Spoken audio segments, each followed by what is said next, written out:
Father, we come before you today with thanksgiving in our hearts. We declare that this is the day that you have made, and we choose to rejoice and be glad in it.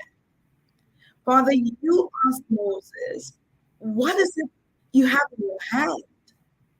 And he said that he has a rod, he has a staff.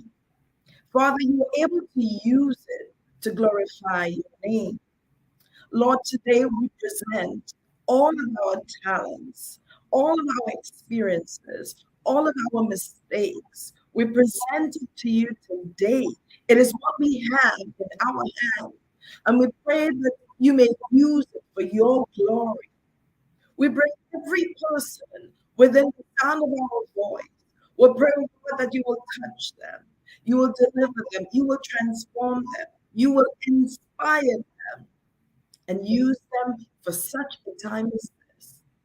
Glorify your name, O God. Let your peace that surpasses all understanding and let your joy flow. In Jesus' precious name we pray. Amen. Amen. Hello, everybody. We are hosting Brilliance on a Monday. And the voice that you just heard pray and open us up today is none other than my phenomenal guest. My guest, Valeriana Bandeh. And she's gonna make sure. I told her to make sure that I'm saying her name correctly. She is a beautiful, beautiful soul. I am so excited to have you here today. Thank you for opening us up today. Every single year for going back to school, I'm always praying.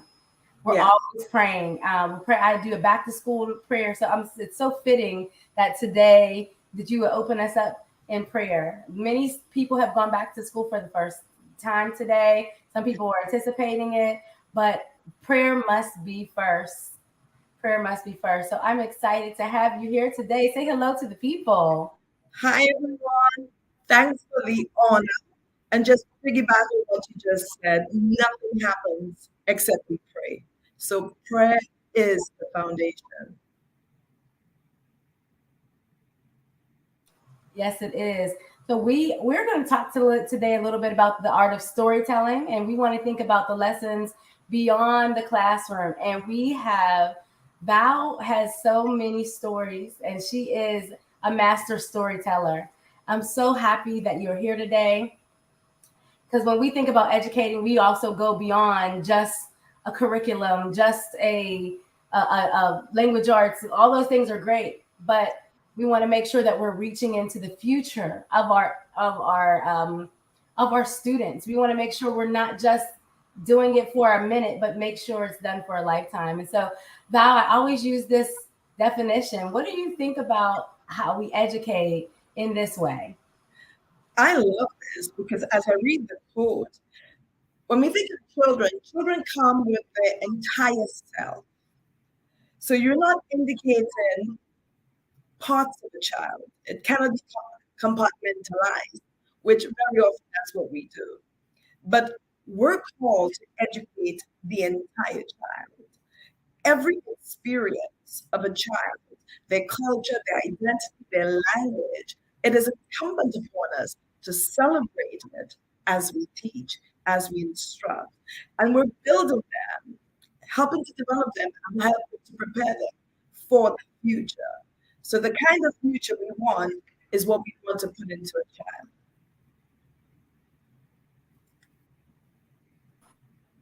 That is so powerful. Talk to us a little bit about, your message that you share. And I love this from Nelson Mandela. Let me make sure that I have this up here for you. It always seems impossible until it is done.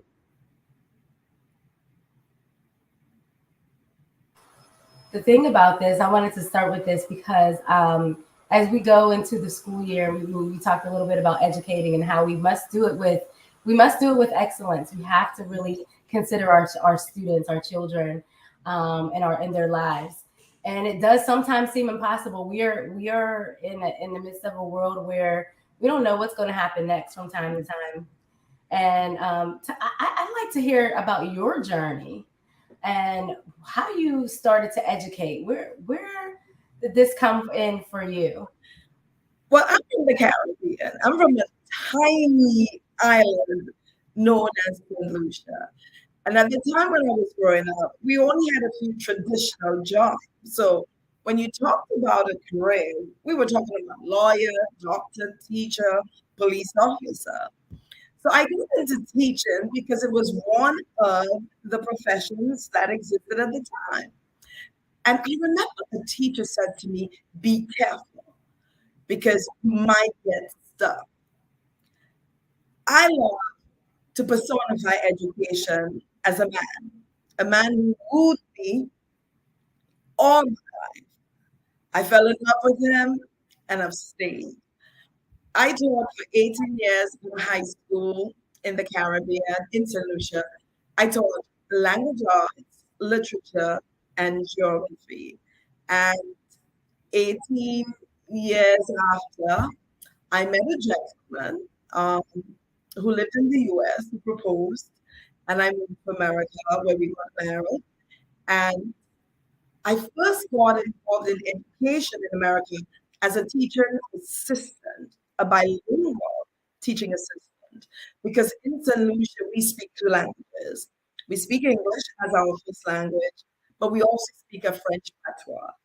And there were many Haitian students at the school, so I was hired to work along with them. As I sat in class, I realized that many of the children struggled with the curriculum. They couldn't find themselves as they read the books. I couldn't find myself. I was struggling to connect with the literature.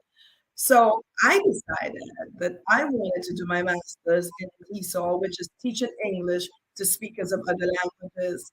That also brought me on the journey of writing stories. I realized that the stories that I couldn't find, perhaps I could write them. So I began to write stories for schools where children could find themselves. So many of my stories capture culture. It might be simple. The story might be simple as washing on a Saturday. It might be eating a chicken roti and the chicken roti stolen by a dog. The kinds of experiences that we've had as children, these are the stories that I capture.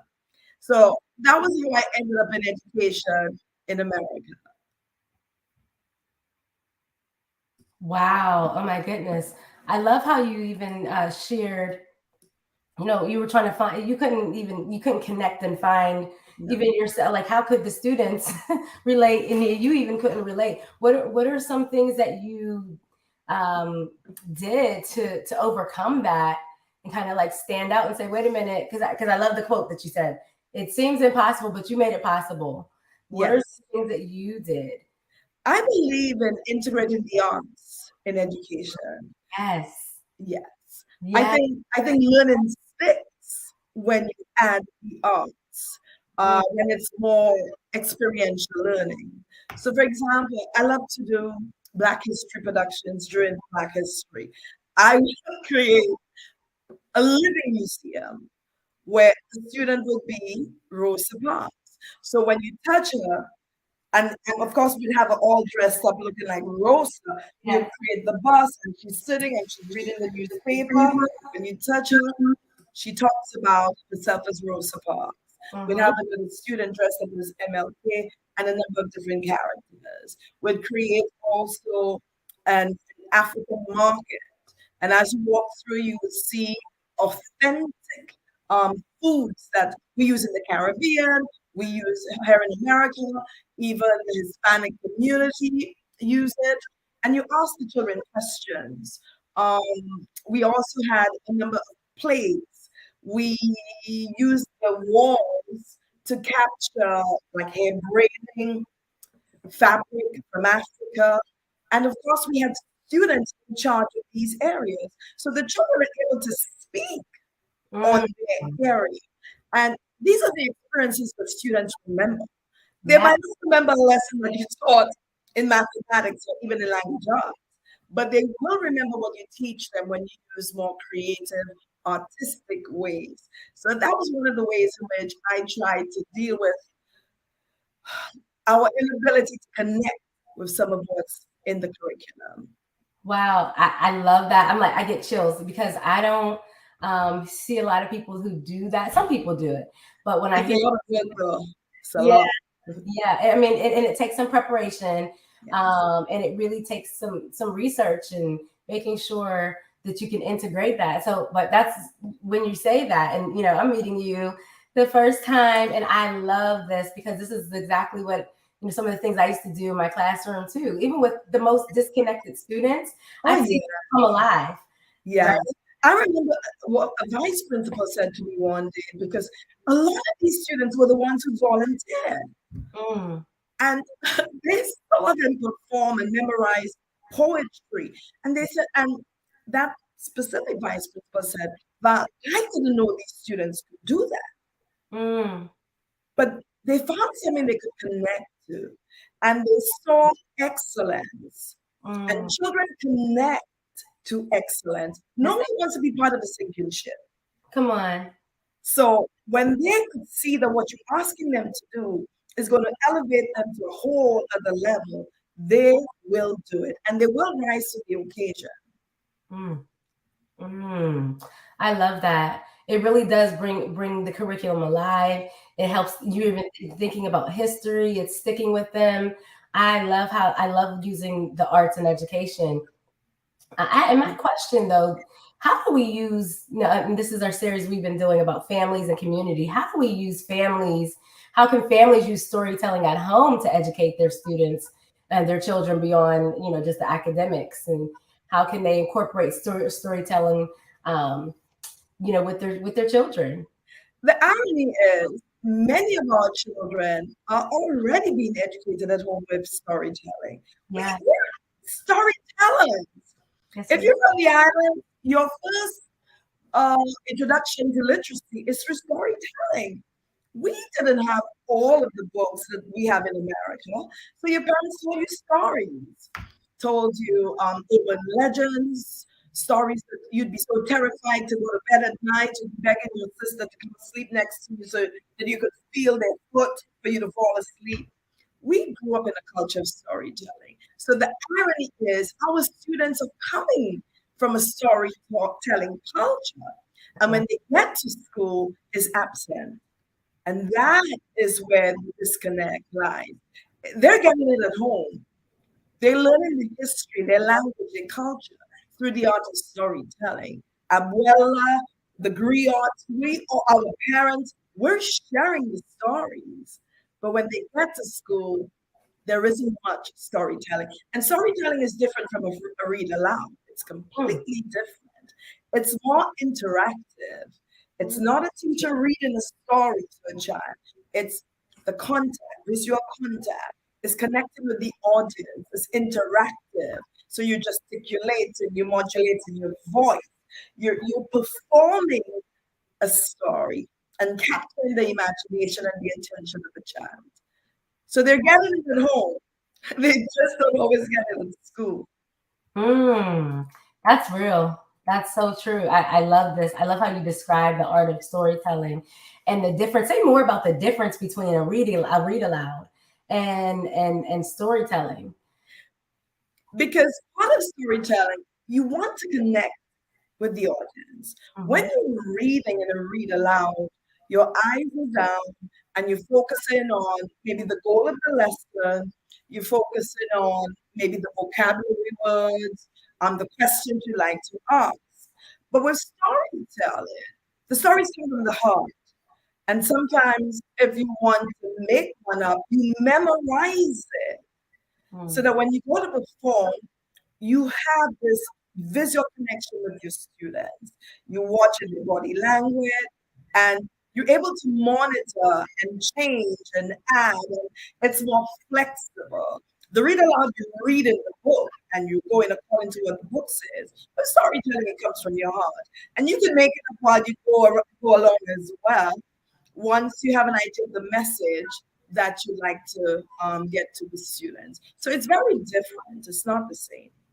So, would you say when we think about, because I heard you say we need it more in the classroom, um, would you say any subject area can demonstrate and utilize or incorporate, is what I'm trying to say, the art of Yes, storytelling in math, like everything? in every single content area, you're able to use storytelling. So, for example, something like math.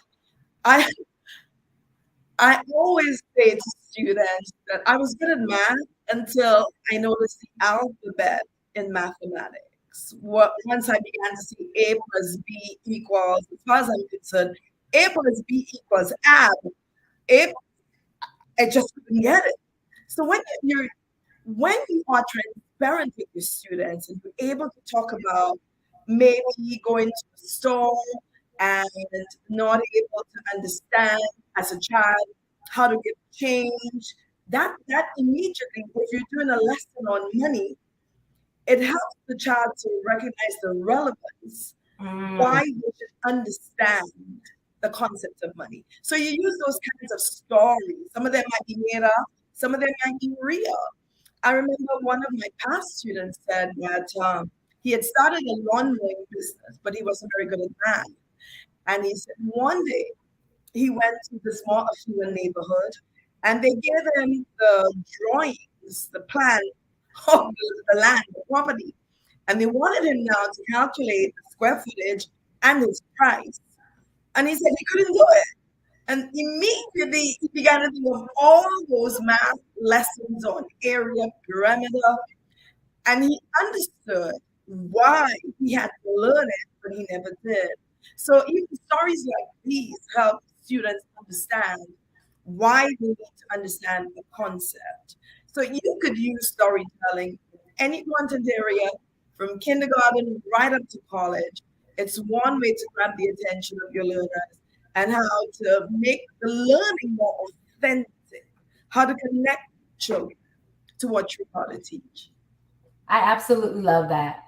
I absolutely love that, and I love the concept of really thinking about how it brings relevance. Exactly. A lot of times, our children do not. They're like, "Why am I learning this?" But Exactly. I love how you describe that. That's so wonderful. If you're just tuning in, I'd like you all to welcome my wonderful guest, Val. Oh my goodness, she really is an artist in storytelling and even using her whole life to do it. I want to talk a little bit more about how educators can assess whether their stories are landing with students, and it's difficult because you're thinking, oh my gosh, I have to get all of this stuff done in the class, or I have to check off all these checklists, and when do I have time to kind of incorporate that, and if I do, is it really working? um, Yes. You can use, for example, storytelling to introduce a lesson. mm, Yes. So, for example, if I'm teaching geography, I might talk about an experience when I went to Canada and how I thought the Great Lakes was really the ocean, but it was rivers, confluence of rivers. If I wanted to talk about maybe concepts, coastal landforms, I could do an entire story about being at the beach and being pulled by the undertow in the water and watching the caves, the arches, the stacks, and just pulling them into the scene of being by the beach. Once you've done that, just by using some of the terms and creating the images, the students already have a slight understanding of what you're about to teach oh, through the story. And you already captivated them because you spoke to them about being caught in an undertow and pulled in the water. And now they're going to ask you questions.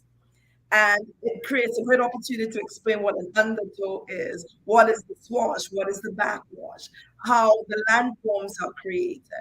So storytelling is a great segue into a lesson mm, that it's like a hook and it helps grab the attention. You just have to think of how you'd like to use it, what are the terms, what are the concepts, or what is the message that you'd like to send. But it's a phenomenal tool that's been underutilized. I agree. And it's actually something that can be more natural, right? Because it's, Exactly. and you're naturally connecting with the students because you're telling maybe your story, some of the things you're bringing yourself into the space, and they're learning more about you, or you're telling, helping them to tell their stories. Exactly. And that's what's going to happen as you tell your story. They're going to, oh, I remember a time when I almost drowned. And then they're going to give you your entire story. And of course, you listen and they might use the word and you say, well, the actual term is the swash. Because they say, well, the water that goes up the shore. And you're like, oh, okay, that's the swash. And that's how you get them. And it's a great tool to develop language. It Mm-hmm. helps children to build their confidence, and it allows you to affirm their cultures and their experiences because you're listening and you're celebrating and you're giving them a voice. Storytelling gives voice. It doesn't, shh, we need to know, Mm. we have space for your story.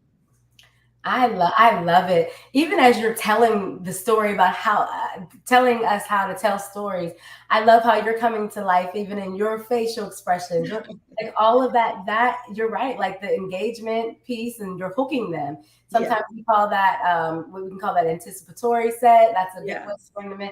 I absolutely love that. And then one of the ways I feel like I heard you say about assessing, you can see what kids know and what they don't, or students know yeah, what they don't know with the vocabulary. Like, wait, what was yeah, that term? yes, It really is a good way to check and assess. Like, are they getting it? Are they making the connection? yes. That is really important. So it's a great way to introduce the vocabulary that Yeah. you know that they'll be encountering later in the lesson. Mm. Yeah, Yeah, you're building that. you're building it. Oh gosh, I love that. Well, I think about this like professional development. We often have teachers, they go to classes, they learn certain things about how to best work with students. What are some ways that you would recommend teachers to get better at the craft of storytelling? Some people might say, yeah, but I'm not that great at telling stories. But how would suggest some professional development opportunities or something that'll help teachers with that?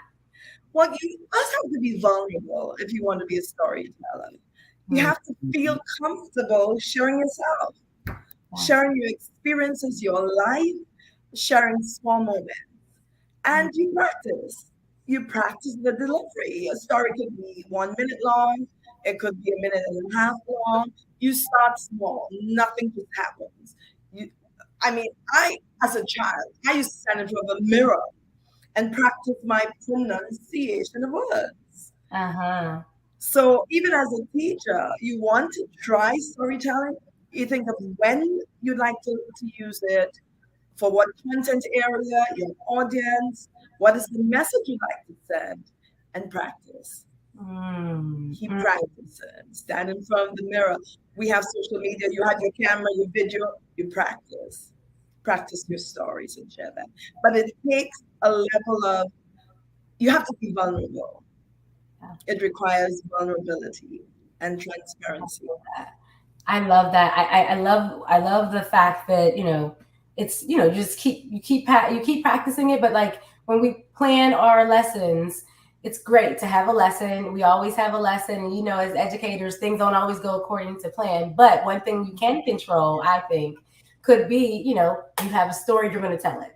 You make Exactly. you make sure you take that make the connection the best you can and practice doing that versus I'm just writing all these plans, I have all these activities, but how can students connect? And I think through the art of storytelling, like you were sharing with us, and practicing those and having space and time to practice it, I was about to say the space, like even at the end of the day, the last 5, 10 minutes of the day when you want children to calm down, we pack their bags, we all sit together on the rug and we tell stories.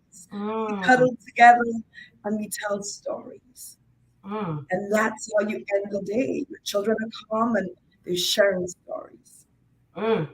I love that. And I wanted to ask this question, about the role of oral tradition and Mhm. storytelling, and how that plays in building community and connections. We talked a little bit about building the curriculum, making connections, but those oral traditions and how that helps us build the community. Now, Storytelling, from what we know, started off as an oral tradition. Every culture tells stories. Mhm. And even in our country, in my island, we come together for storytelling. Whether it is a production, that is storytelling. Whether it's poetry slam, that is storytelling. Whether it's music, that is storytelling. You see, storytelling comes in a variety of modalities.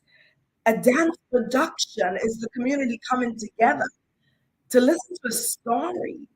A play is a story. So that's one of the ways in which communities come together, using all of these different modalities of storytelling. I love it. It's a game changer. It's a game changer.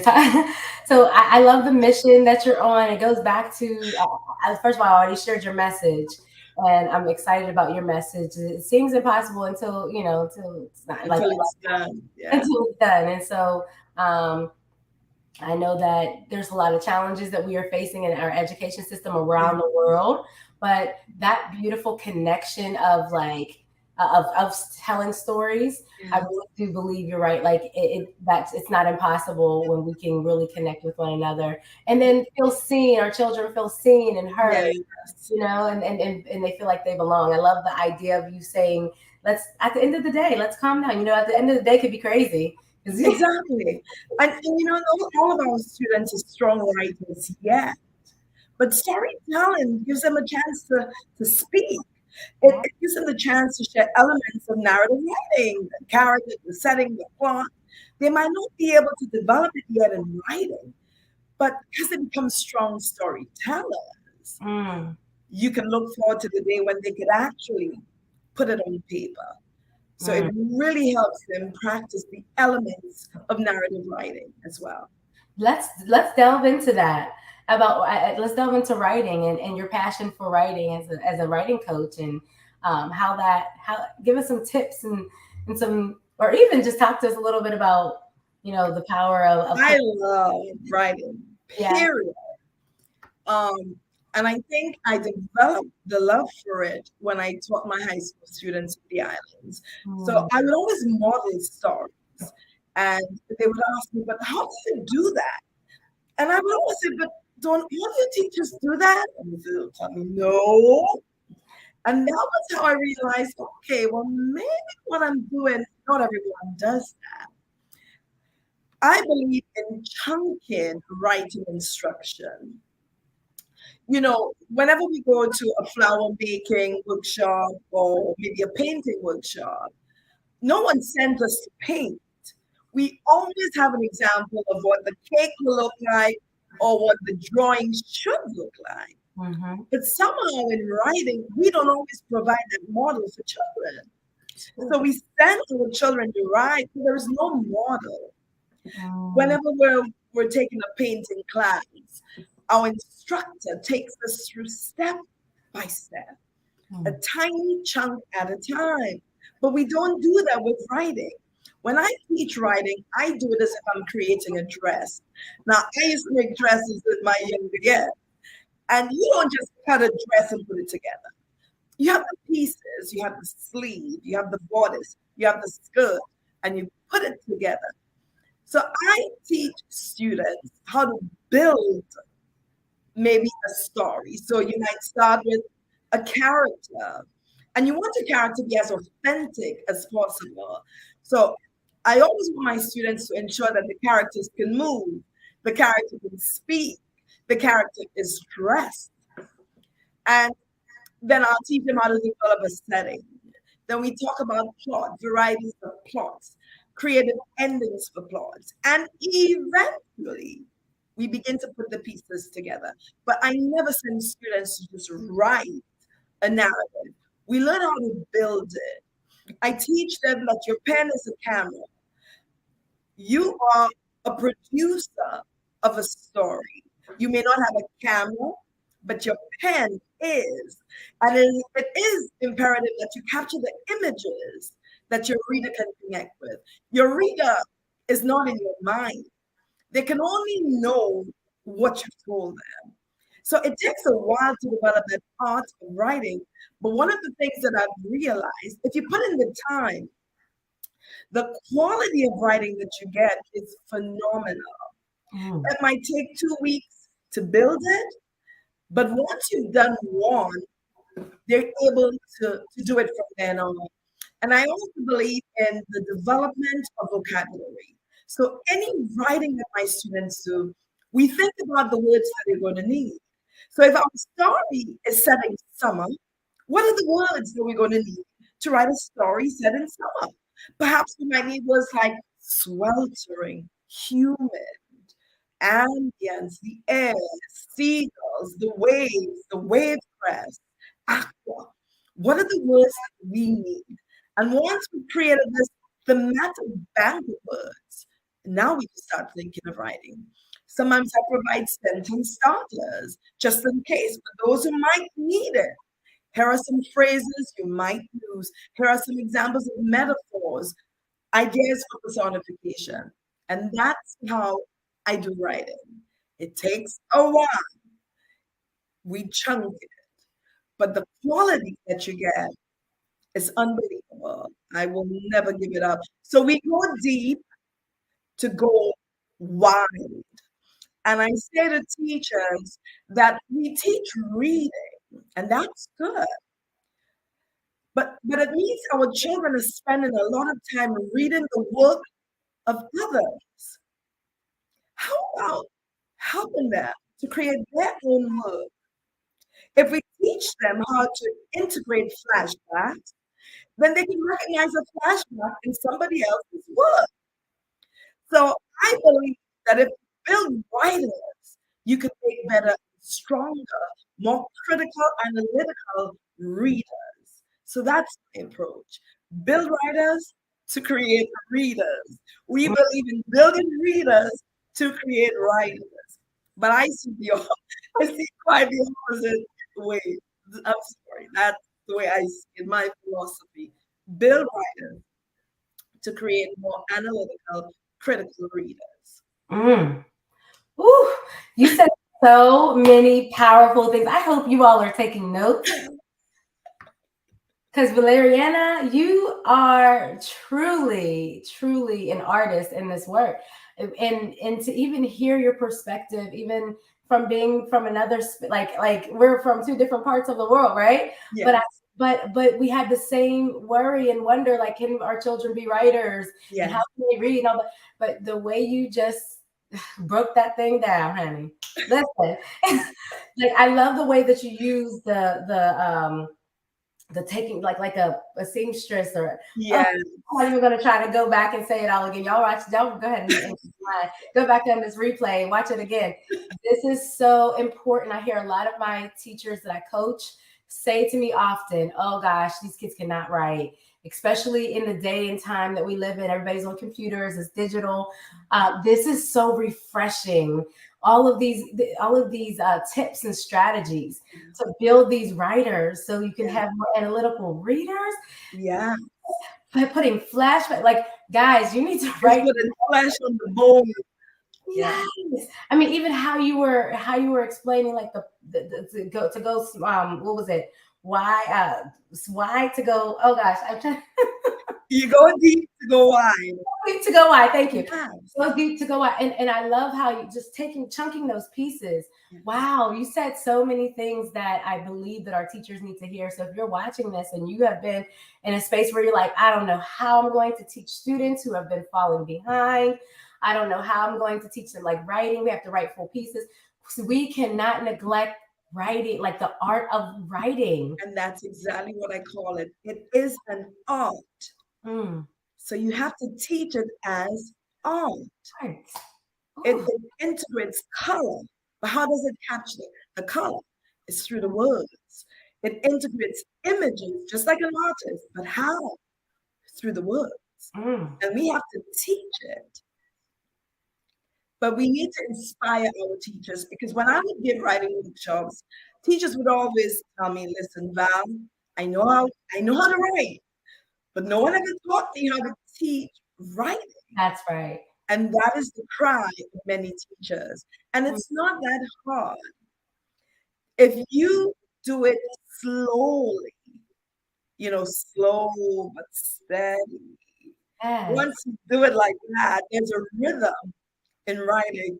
I mean, I would be writing with my students sometimes for an entire hour. They're busy writing, and I have their music. I play their music, and sometimes I get the karaoke version so I don't get in trouble. And sometimes they would say, we have gym, but can we stay and write instead?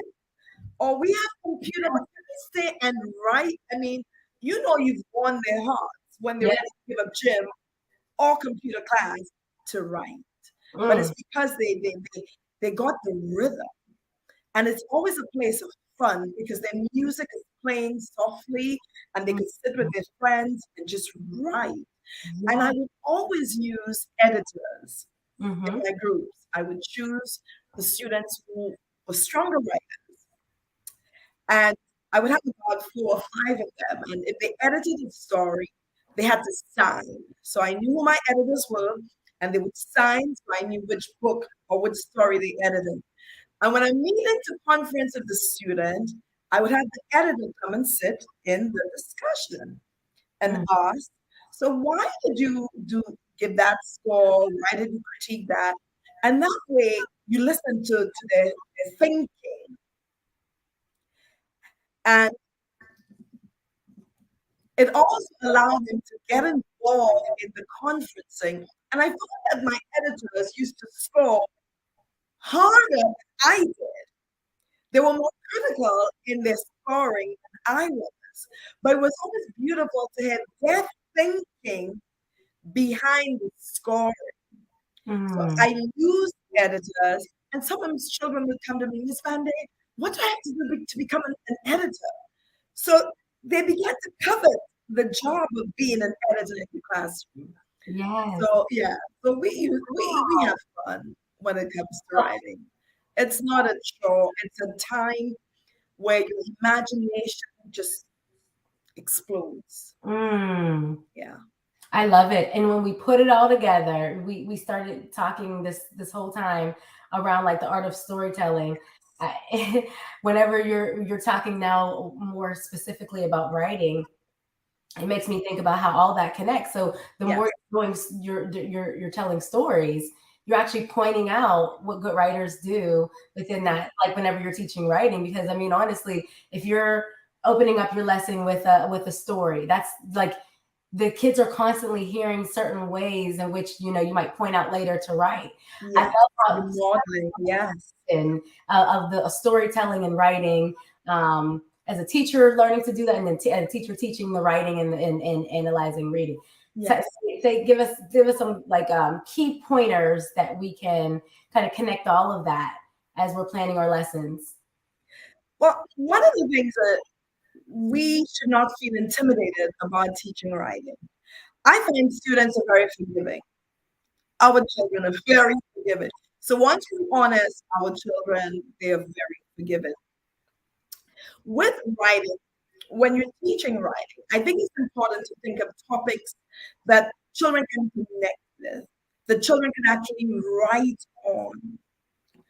You Mm. know, one of the things I would say to my students is when you're doing something that's highly fictional, you want to do a sci-fi, I would say to them, you need to do the research because there's a language associated with sci-fi. Mm-hmm. And if you don't have it, you're not going to be able to write it. If you want to capture a story set in court, there's a language that goes with that, a language for mystery. So as a teacher, you have to think of what is the story? What is the language that my students would need to know? What is the vocabulary that they would need for them to write stories that are more authentic? Are there any sentence starters that I could provide them with? Are there any videos that I could show them to build background so Mm-hmm. that they can make those connections as well? These are just a few tips. I also use a checklist for writing because I Mm-hmm. don't believe in surprising my students. It's Mm. always in the checklist. So you know what is expected of the writing. Mm. So if your character should move, it's in the checklist. Your character should move. If your character needs to speak, it's in the checklist that I need to see dialogue. So I think checklists are crucial for writing so that children understand the expectation. I think models are pivotal. We must provide models for children. And Mm. if it means that you have to model it, so that they see you writing it, that's fine. If you want to take one to class, one that you've already done, that's fine. But children need models. Just like we need a model when we go to learn how to make a cake and ice a cake, children need to see and hear what the story should sound like. So checklists, models, rubrics are also important. Yeah. Graphic organizers are also good. And I believe in flexible graphic organizers. That way, you could show a student, well, perhaps paragraph 2 should be paragraph 5. Perhaps we could take the ending and make it the beginning. If you use flexible graphic organizers, you could help students also structure their writing easily, more seamlessly. Mm. Hmm. Whew. There's so many great things. I'm trying to throw a few of them at the bottom of the screen. So I heard you first start off like make those connections, use those checklists to guide them through. No surprises. Thank you. Yes. Um, provide models, Yeah. rubrics and assess and seeing where they are so they know where they are. It's really important. And I love this flexible graphic organizers. And one of the things, and you can help us out with this, we have all of these things, Yeah. right, that at our fingertips. We have a lot of, especially with AI, now we have some other Oh tools, my goodness. models, tools, right? Um, Yes. but it really is an art of really planning intentionally, right? Yes. Because how people have them, especially if you're a new teacher out there and you're like, well, where do I begin with all of this? How do I connect? And, just give us some final words about that. And then I want to talk a little bit about your books and what you're doing now. So, yeah. For the new teachers, don't be intimidated. Writing is an art, and like any art, it's going to take time. Mhm. Be teachable, be a lifelong learner, look at possible strategies that you see other teachers are using that you can glean from, and and start get some guidance. There are tons of videos on YouTube that you might be able to use as well for some guidance. But I think it's crucial that you approach it with lots of courage and strength. Don't be intimidated by it at all. It's something that you know how to do, but it's going to take some time. You have all of the resources at your fingertips, and you will be able to become an effective teacher of writing. And like I said, our children are very forgiving. So they excuse any errors that we make, and then they will show us the errors as well. So don't even think of failure. You're a phenomenal teacher. Just by virtue of choosing the profession, you're already phenomenal, and you will make a difference. Just keep at it. I love it. I love it. I love it. I have on the screen, you all, the website, Val, and I really want you all to take a look at it. It's beautiful. And I love what you say here. And I remember when I wrote my very first novel. It was a romance novel set amidst a backdrop of warm Caribbean and African landscapes. If I may be candid, I was nervous about having to put pen my thoughts to paper. But I knew that the things we regret most about life are the things we were too scared to try. Yeah. Shortly after, I needed to hear that. That's so good. Shortly after publishing, I was nominated by Forward Reviews for Excellence in Romance Writing. Since then, I've created a variety of texts that can be used to supplement literacy instruction, especially for diverse learners. That's so powerful. Oh my gosh. Go ahead and talk to us about anything you want to share when it comes to your novels and your writing. So, like I said, oh, by the way, that's my brother and his wife on the cover of that page. Oh, Yes, I remember when I wrote the book and I called them and I said, "Can I borrow your wedding pictures, please? They look so good." And so I used it. I was terrified. about getting the book published. And once it's out there, you feel like anyone can critique it. And it's like, oh my God, what did I do? What did I do? What did I do? And shortly after, about 3 months later, I got an email from Ford Review saying that I had been placed in the top 10 for romance novel writing. And I was like, what? I had done it all myself because I'm an independent author. I self published and I was actually very surprised. So that was my first attempt. Then I wrote Language Arts, A New Perspective. And that book is almost written like it's written as if there's a teacher in the classroom speaking directly to students. And that's how I wrote it. So it's like, hi, I know you're tired and you really don't want to do this today, but let's get started. That's the voice that I use throughout this book. Like a teacher talking to children, saying, perhaps you had a horrible weekend, things didn't go the way you wanted, but it's time for us to practice the writing process.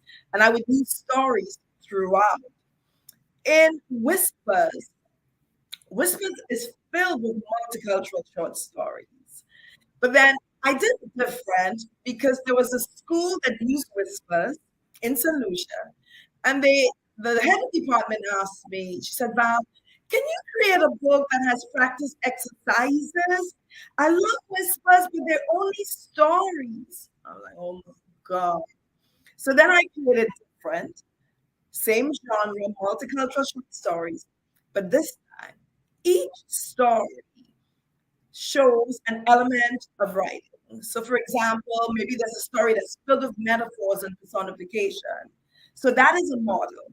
And within that chapter, I talk about metaphors, personification, how to create them. Let's say I might use a story that's filled with flashbacks. Then I will teach on flashbacks. What is it? How do you develop it? What are phrases that you could use that to help children create or develop flashbacks in their writing? And their comprehension exercises. So that's what different is. Different is a slight upgrade from Whispers, and it offers a lot of more models. So every story is a model of an element or concept that's taught in the chapter. Wow, these are phenomenal. Oh my gosh, you are seriously phenomenal. I'm so glad that you pushed through whatever fears you were having because I'm so excited to read these. Guys, I need you all to support my sister. She is phenomenal. You heard her here today. Language arts, new perspective. There's just so much richness in all of her story, in all of her all that she is. But get these books. And are they available? We can just go right on your site, right? Yes, yes. Oh my gosh. So I'm going to put this link in the chat because I need you all to support my sister. She is phenomenal. I've learned a lot.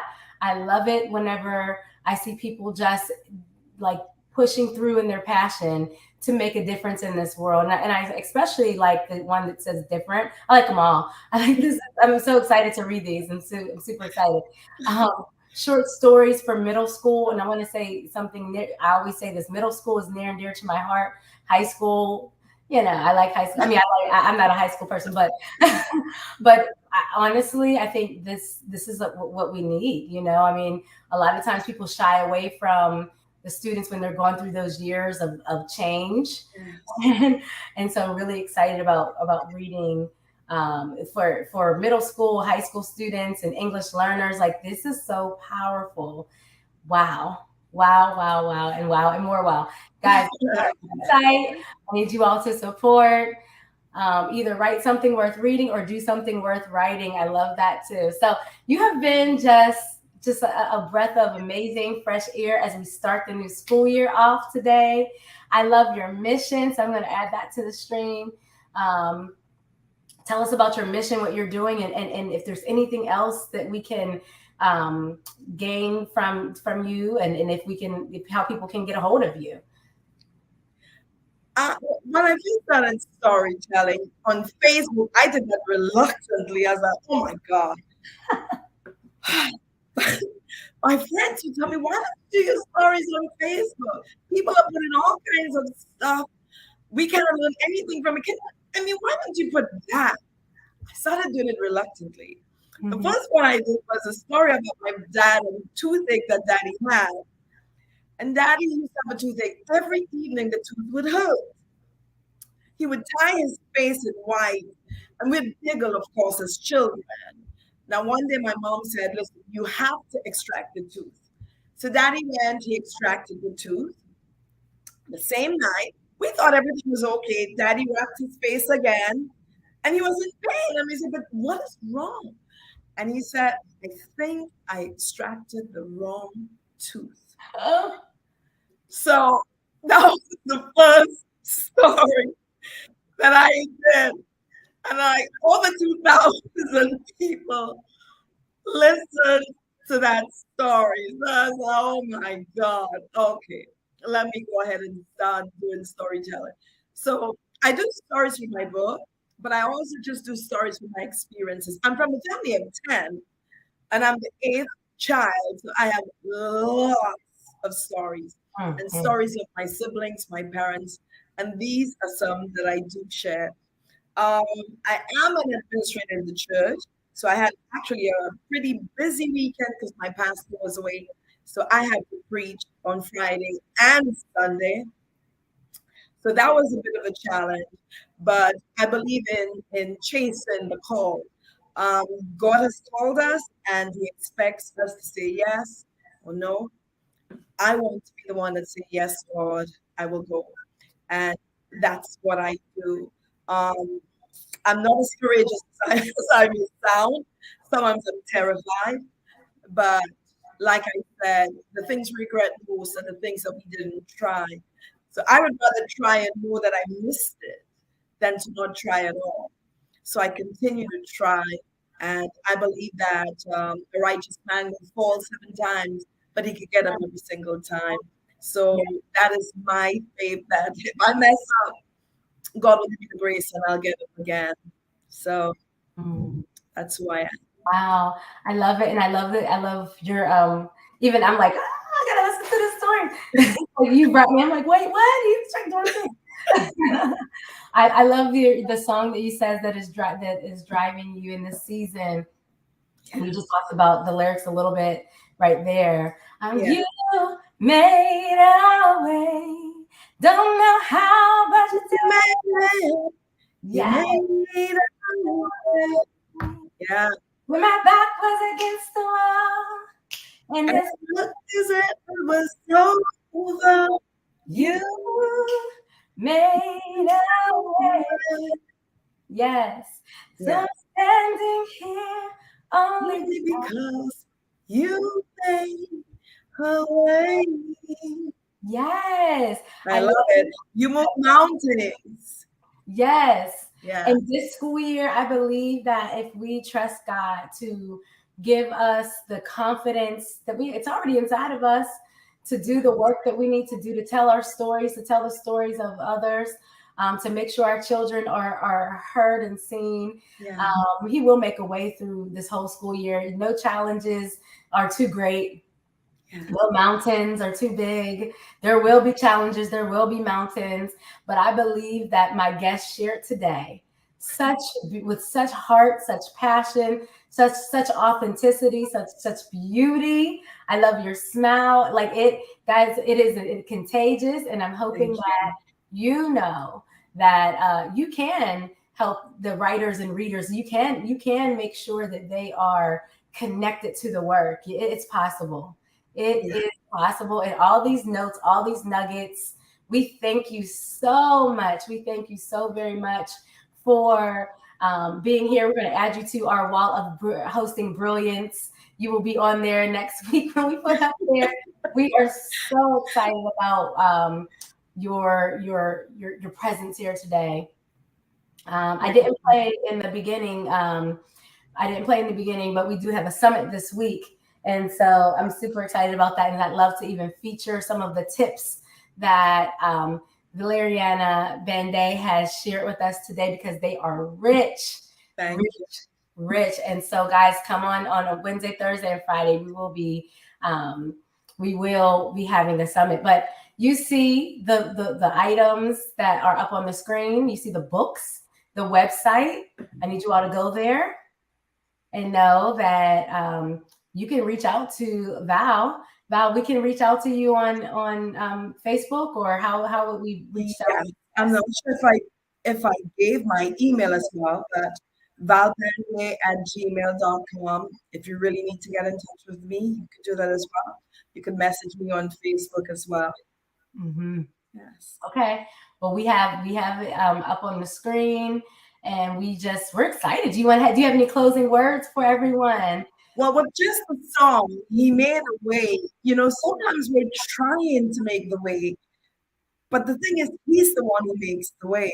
Mm, Yesterday, my sermon was titled "When God is Silent." And very often he appears silent, but it doesn't mean that he doesn't know what's going on. When the Hebrew children were out with Moses and they encountered the Red Sea, he already knew that he was going to make a way. So sometimes we see these obstacles and we're trying to make the way, but he will make the way because he is the one who's going to get the glory in the end. So even as you're planning your lessons, don't be afraid to try something new. He will make the way. mm, And he's the one who controls the heart of kings.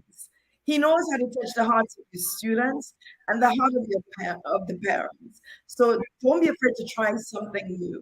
And I always say to people, impact and legacy.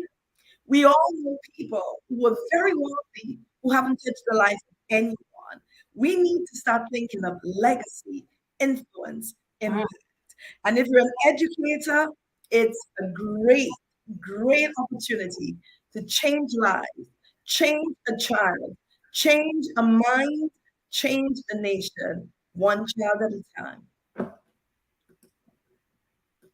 Wow. Thank you so much. We really appreciate you being here. We appreciate you taking your time, your energy, sharing your wealth of knowledge.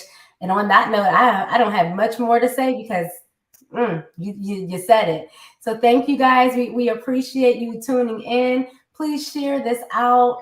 Many educators need to watch this, especially this year as we walk in. We are going to walk in strong, and we're going to do everything that we need to do this year. And we have the tools to do it. Thank you so much. Say bye to the Thank you people. for having me.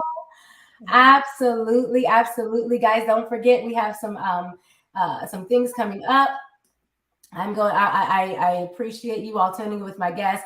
We will be featuring some of her nuggets and tools, even coming up at our summit. We have a summit this week, and it is actually the 30th through September 1st. So that's there. And then we have some Burnout to Brilliance Educator Tour. We will be live and in person and not just online. So if you'd like to have us in your city, we want to make sure that we help educators go from burnout into brilliance. You see all the wonderful guests that I have every Monday.